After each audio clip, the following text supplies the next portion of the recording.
2021년 2월 10일 수요일 신문사설 비평을 시작하겠습니다. 먼저 블랙리스트 관련된 사설입니다. 조선일보는 자신들을 블랙리스트 아닌 체크리스트라더니 징역형이라는 제목의 사설에서 산하기관 임원에 청와대와 환경부 몫을 정하고 원하는 사람 임명하기 위해 산하기관 임원들이 사표를 일괄 징수한 사건에 대해서 얘기하고 있습니다. 중앙일보는 환경부 블랙리스트 단죄는 사필 규정이다. 문화일보는 문정권 블랙리스트 첫 유죄, 윗선청 수사 재개해야 한다. 한겨레신문은 공공기관 인사 관행 돌아보게 한 김은경 실형, 경향신문은 환경부 블랙리스트 유죄, 불법 낙하산 관행 끝내라는 명령이다. 이런 사설이 나와 있습니다. 정권이 바뀔 때마다 330여 개 공공기관장 인사를 둘러싼 이 문제와 정치적 논란이 계속 반복되고 있습니다. 원칙적으로 임기를 보장해야 하지만 그러나 새로운 정권이 들어서면 자기 입맛에 맞는 인사들을 임명하기 위해서 기존의 기관장에게 다양한 형태의 압력을 통해서 쫓아내죠. 이제 이런 논란을 끝내고 이런 정치적 보복을 끝내기 위해서는 제도적으로 원칙을 다시 세워야 합니다. 정권이 바뀌면 모든 공공기관장의 사표를 제출하고 새로운 정권의 청와대나 대통령이 사표를 수리하든 아니면 재신임을 해서 임기를 보장하든 이걸 법으로 보장해야 한다. 만약 그것이 아니라 그런 방식이 아니면 정권 교체와 상관없이 어떤 경우에도 임기가 보장돼야 하고 이 임기 중에 어떤 시도의 교체 시도의 경우에도 불법이라고 하는 것을 명확하게 제도화하면 이런 일이 없을 것이다 생각합니다. 저는 어차피 임기를 보장한다고 하더라도 그 공공기관장이 공공기관의 성격상 새로운 정부의 정책과 그 공공기관장이 어떤 정책 기존 노선이 충돌한다고 하면은 공공기관으로서의 이 정부의 정책과 충돌한 측면을 넘어서서 이 공공성을 갖는, 그래서 국민들에게도 편익을 제공하는 데서 문제가 생길 것이기 때문에 공공기관장과 새로 바뀐 정권 또 대통령 그 정부 부처와 같은 정책 노선과 기조를 갖는 것은 굉장히 효율적이고 더 필요할 수 있다 이렇게 생각합니다. 그래서 저는 아예 이런 여러 가지 복잡한 논란, 압력을 행사했냐 안 했냐라고 하는 것은 정말 따지는 것이 굉장히 어려운 측면이기 때문에 대통령이 바뀌면 일괄 사표를 제출하고 거기서 수리할 사람 그리고 임기를 계속 보장할 사람 이렇게 정하는 것이 어떤가, 그것을 제도하는 것이 어떤가 그렇게 생각합니다. 국립묘지 관련해서 문화일보는 허국혼 모독 음단 보훈단체가 축구하기에 이런 현실이라면서 지금 국립묘지에서 시민사회 단체들이 한 퍼포먼스라든가 여러 가지 문제를 지적하고 있습니다. 이것은 국립묘지 안에 친일 세력이라든가 독재자들이라든가 이런 사람들이 묻혀있기 때문에 지금 논란이 계속되고 있습니다. 또 국립묘지의 경우에 예우 기준을 지금은 예전하고는 많이 달라졌습니다. 장군 묘역과 일반 사병 묘역의 그 면적이 같다든가 이렇게 많이 바뀌기는 했습니다만 그동안 이 국립묘지의 예우가 직급에 따라서 특히 관료들이라든가 군인들이라든가 이 직급에 따라서 묘소의 면적도 완전히 차등이 나고 또 굉장히 이 관료가 고위직일수록 이것을 신성시하고 이러다 보니까 이런 저항이 더 커졌다고 생각합니다. 그래서 이런 특별 대우를 없애고 이 묘지 자체가 일반 국민들도 누구나가 국립묘지라는 이름만 붙어 있어서 그 공무원이라든가 관련된 군인들이라든가 의사자들이라든가 이렇게 국립묘지일 수 있지만 일반 국민들도 저는 이렇게 엄청난 비싼 공립묘지가 조성되는 방식이 아니라 시립이나 국립이나 이런 형태로 아주 작은 면적으로 그 가족들과 유가족들과 또 친척들이라든가 지인들이 그 사람을 기릴 수 있고 그의 추억을 또 생각할 수 있는 그런 상징적인 공간은 이 비슷하게 거래되는 이 공업묘지 방식이 아니라 국가가 공공적 개념으로 토지를 아주 효율적으로 활용하면서도 빈부격차, 죽었어도 빈부격차가 엄격하게 엄청나게 드러나는 것이 이 묘지에서도 볼 수 있는 것 아니겠습니까? 그래서 국민묘지부터 그렇게 바꿔나가고 일반 묘지들도 국공유화하는 방식으로 전환해야 한다, 그렇게 생각합니다.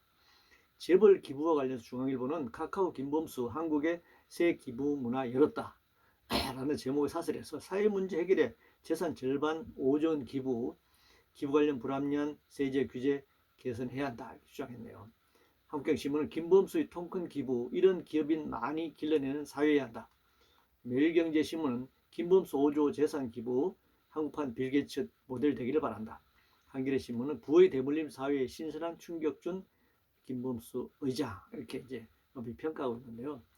최근 이 공유제가 화두가 되고 있습니다. 정치적 논란이 계속되고 있습니다만 그런데 이 기부라고 하는 것이 재벌이나 부자들의 기부 행위가 굉장히 선의로 포장되는 경우가 많습니다. 지금 이 사설들도 다 그런 관점에서 쓰여졌습니다.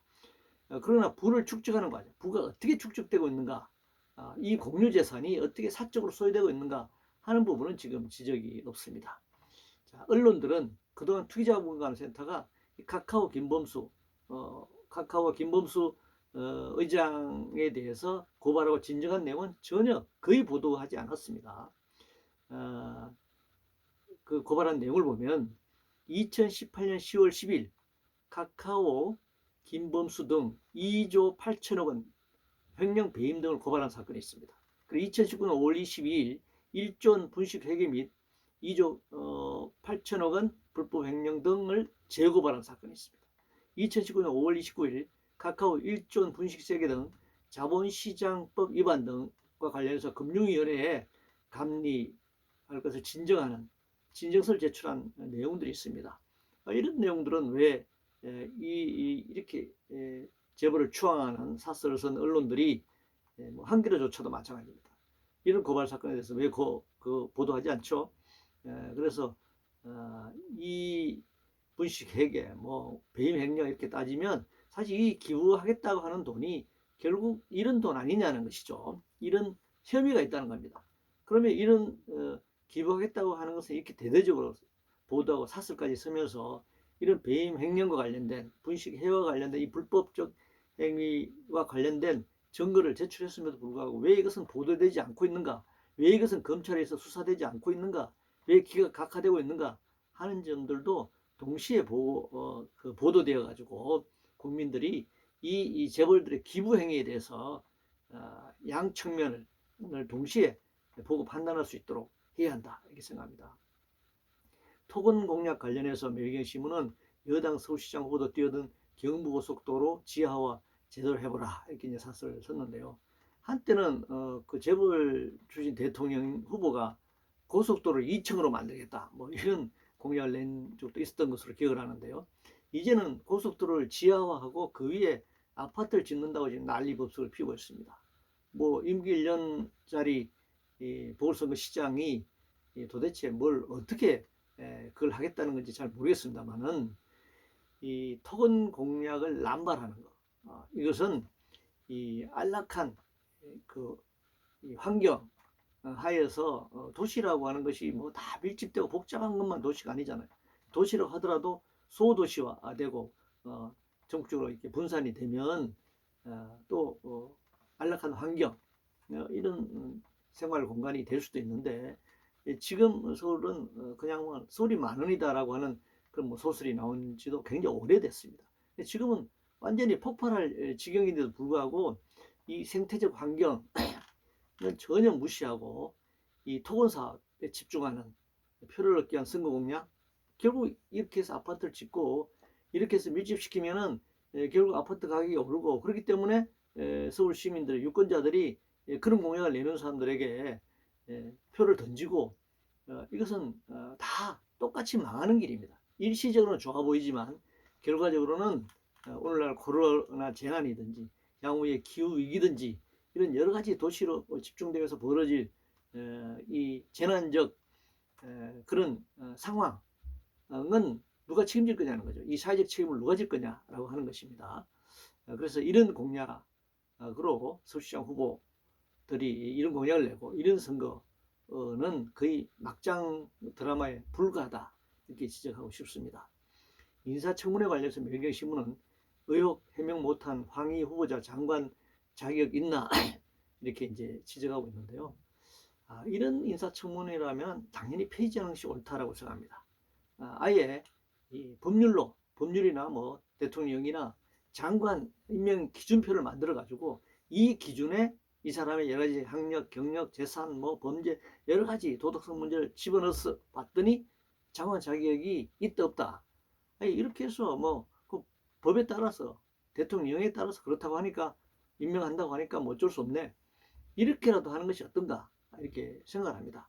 사실 지금 그동안에 수많은 장관들이 인사청문을 거치면서 드러났습니다만 검찰 수사를 받아야 할 자들 그리고 당장 구속 수사해야 할 사람들이 지금 장관 후보가 되고 장관이 되는 이런 막장 드라마가 펼쳐지고 있습니다. 그러니까 이 사회가 어떻게 진보해 나갈 수 있겠습니까? 그냥 진보하다 못해서 진짜 부패하는 진보 그렇게 가고 있지 않습니까? 일자리와 국가부채 관련해서 문화일보는 일자리 파탄, 나라 빚 폭정, 문정부 4년 실정 참담하다 이렇게 주장했는데요. 통계나 수치는 매우 정치적입니다. 이 자본주의 공황적 위기에다가 코로나 팬데믹으로 일자리 감소는 전 지구적 현상입니다. 전 지구적인 문제예요. 우리나라만 일자리가 줄어드는 게 아닙니다. 그것이 문재인 정부, 저는 문재인 정부를 옹호할 생각 전혀 없습니다. 문재인 정부의 실정으로 일자리 줄었다 이렇게 말하면 이건 전혀 맞지 않습니다. 그런 측면도 있겠지만 맞지 않는 이야기고 국가 부채의 경우도 부채가 늘어나고 있는 것은 사실이지만 GDP 기준으로 비율이 얼마냐? 우리나라는 GDP에 한 40% 된다든지 다른 나라는 GDP에 100%, 200% 이렇게 된다든지 이렇게 비교했을 때 OECD 평균에 비교해서 우리나라 GDP가 높냐 낮냐 이렇게 말해야 되는 것이고 단지 최근의 증가 속도가 그 이전 정권보다 속도가 빠르다 이건 지적할 수 있는 것이죠.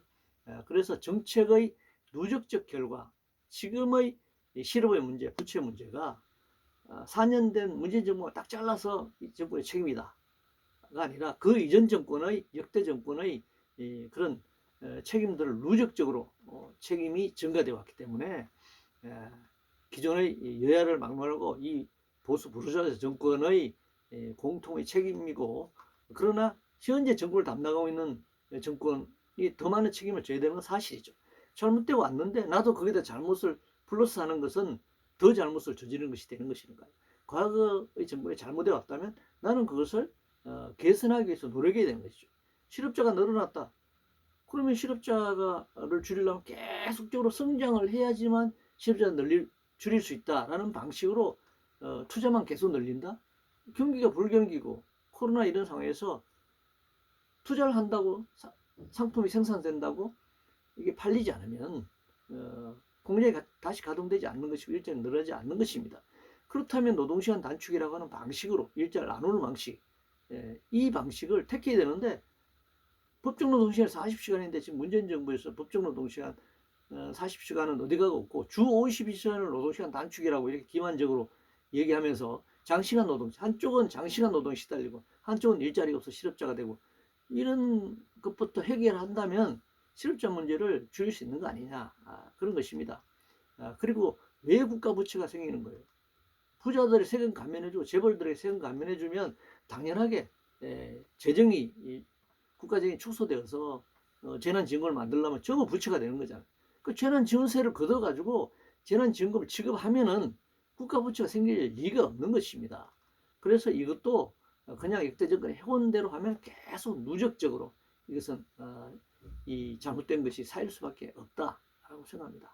부동산 관련해서 동아일보는 집값 폭등에 덩달아 오른 중개보수 대폭 인하서 둘러야 한다. 지금 집값을 놓으니까 중개 수수료 인하해야 된다. 이게 지금 부동산 정책입니까? 우선 집값을 잡을 주택 정책을 수립하는 게 우선입니다.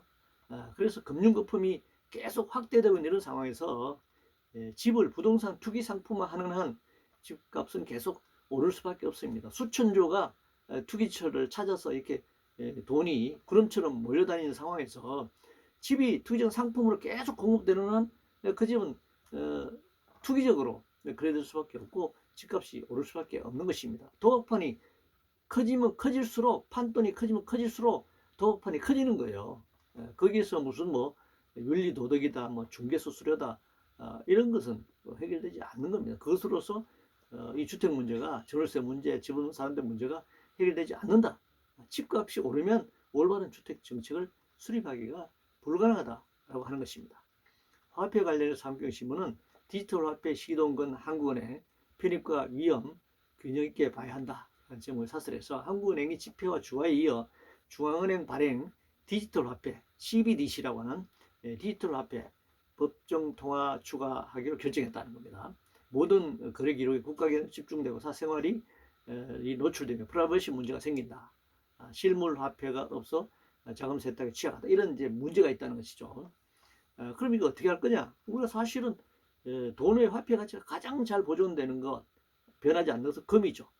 뭐 금은 이렇게 물론 금부채에 따라 세부채에 따라 다릅니다만 금이 그래도 가장 희소성이 지구상에 희소성이 있는 물건이기 때문에 그래서 그것이 화폐로 사용되면 뭐 돈의 가치가 화폐가 증발되지 않고 인플레되지 않고 유지되지만 금 자체가 적기 때문에 그것을 전체 화폐로 유통량으로 만들어가기는 굉장히 어렵기 때문에 금을 담보로 화폐를 찍어내는 소위 말하는 이 금본위 제도에서 신용본위 제도로 넘어가게 된 것입니다. 그런데 이 신용이라고 하는 것이 국가가 관리하는 것이고 이 국가가 어떤 의도를 정치적 의도, 뭐 독재라든가 노동자를 착취 수탈하다든가 뭐 이런 방식, 또 미국의 유적 월가, 미국의 그 소위 말하면 통화 정책, 미국의 달러 제국주의 이런 경우에는 화폐를 정말 종이 돈 아니겠습니까?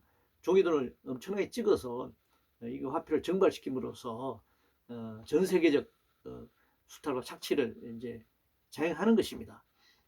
그래서 이런 이제 문제가 동시에 또 추가로 발생하는 것이죠.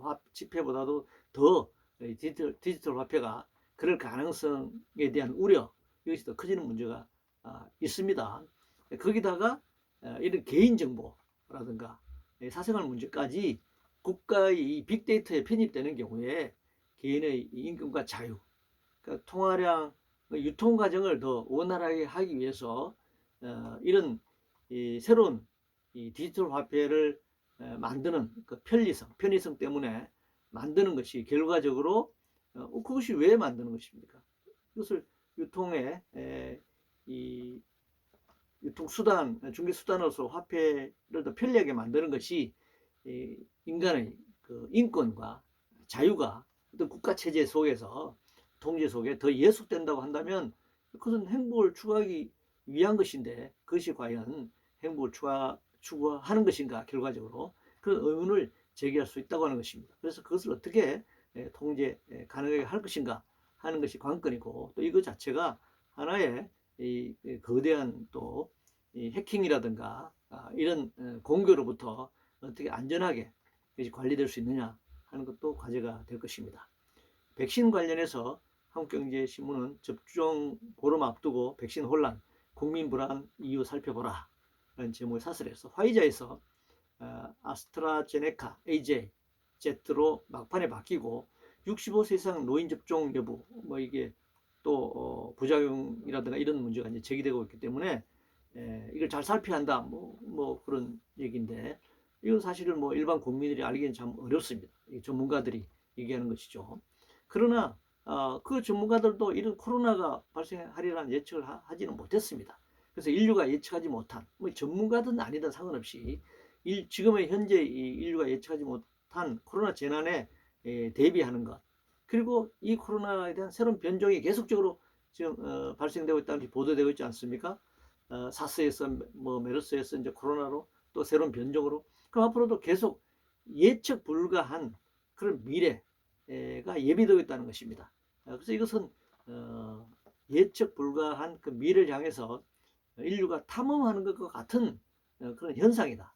그래서 변종이 발생하는 상황에서 코로나 백신을 다 접종했는데 지금 현재 코로나 백신 접종했는데 변종이 생겨서 이것이 확산된다. 그럼 또 다시 백신을 또 개발해야 되는 것이죠. 그러니까 끝이 없는 것이죠. 그렇기 때문에 백신 하나만 맞으면 다 모두 해결된다라고 하는 것은 있을 수 없는 겁니다. 우리가 감기도 마찬가지이지 않습니까? 일반 감기와 독감이고, 독감도 매년 겨울 되면 독감 예방주사를 맞지 않습니까? 그래서 뭐 신종플루랑 독감도 나오고 말이죠. 그렇게 새로운 것이 계속 출현된다는 겁니다.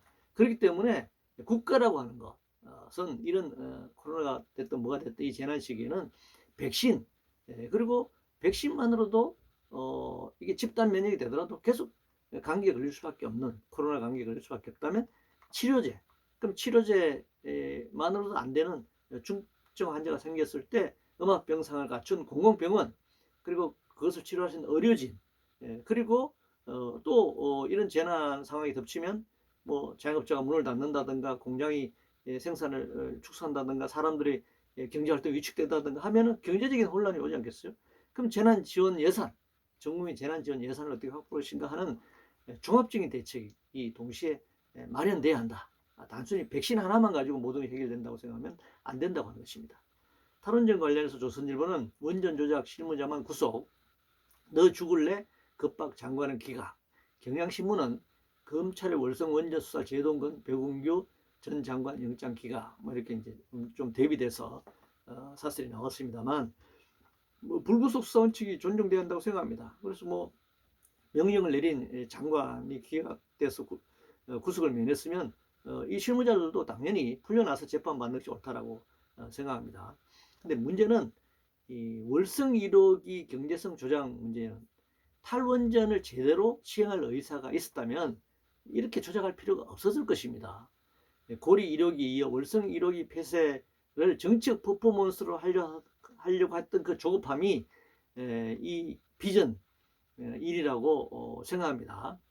핵마피아들에게 그래서 이런 빌미를 줄 수밖에 없었다 생각합니다.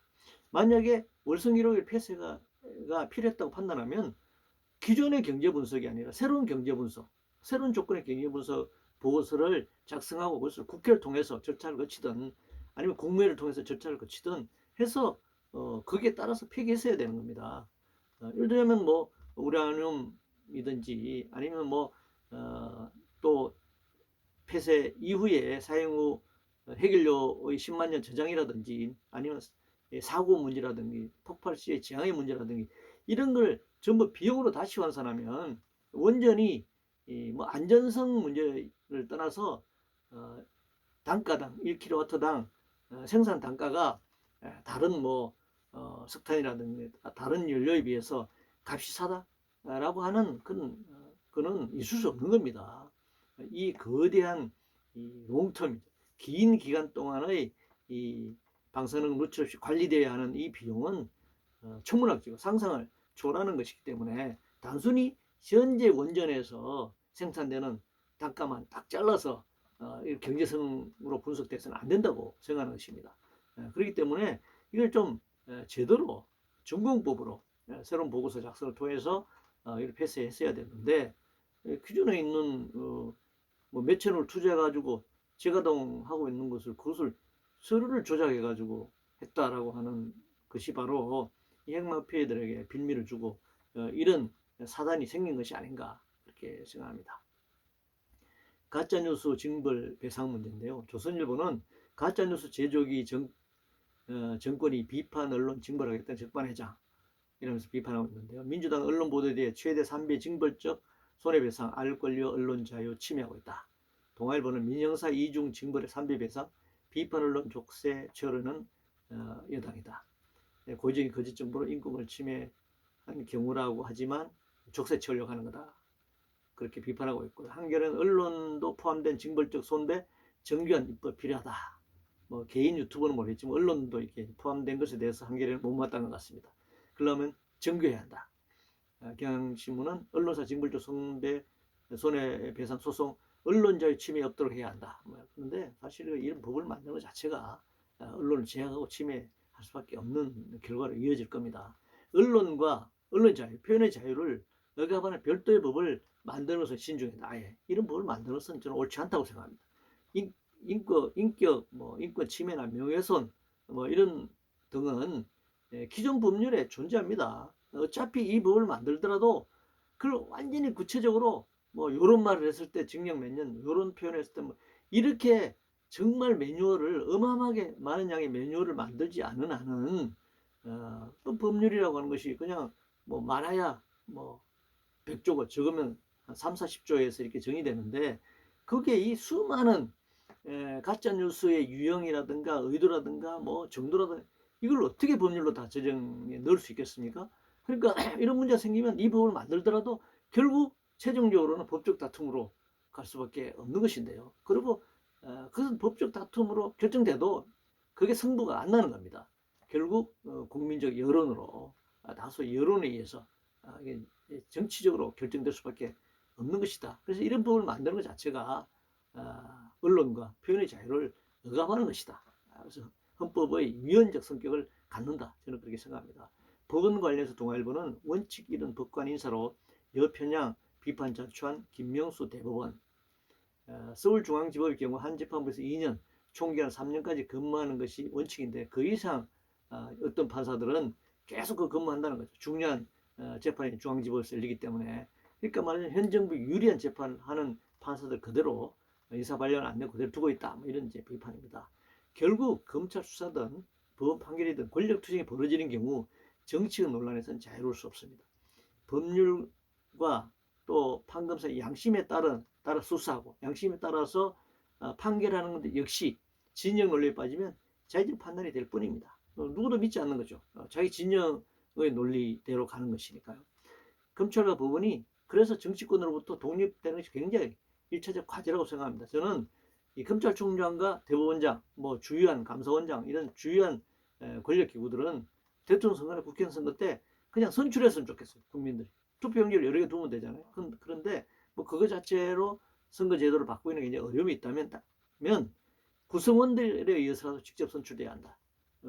대법원장은 판사들이 선출하고 검찰총장은 검사들이 선출하고 그렇게만 되더라도 그 내에서는 서로 간의 입장과 이해관계가 복잡하겠지만 권력의 눈치는 보지 않을 거 아니겠느냐. 결국 어떤 과정을 거치든 대통령이 임명하는 그런 상황에서는 이 대통령 중심지하에서 특히나 유독히나 권력으로부터 독립적으로 상권 분립 정신에서 독립적이기가 참 어렵다 이렇게 생각합니다.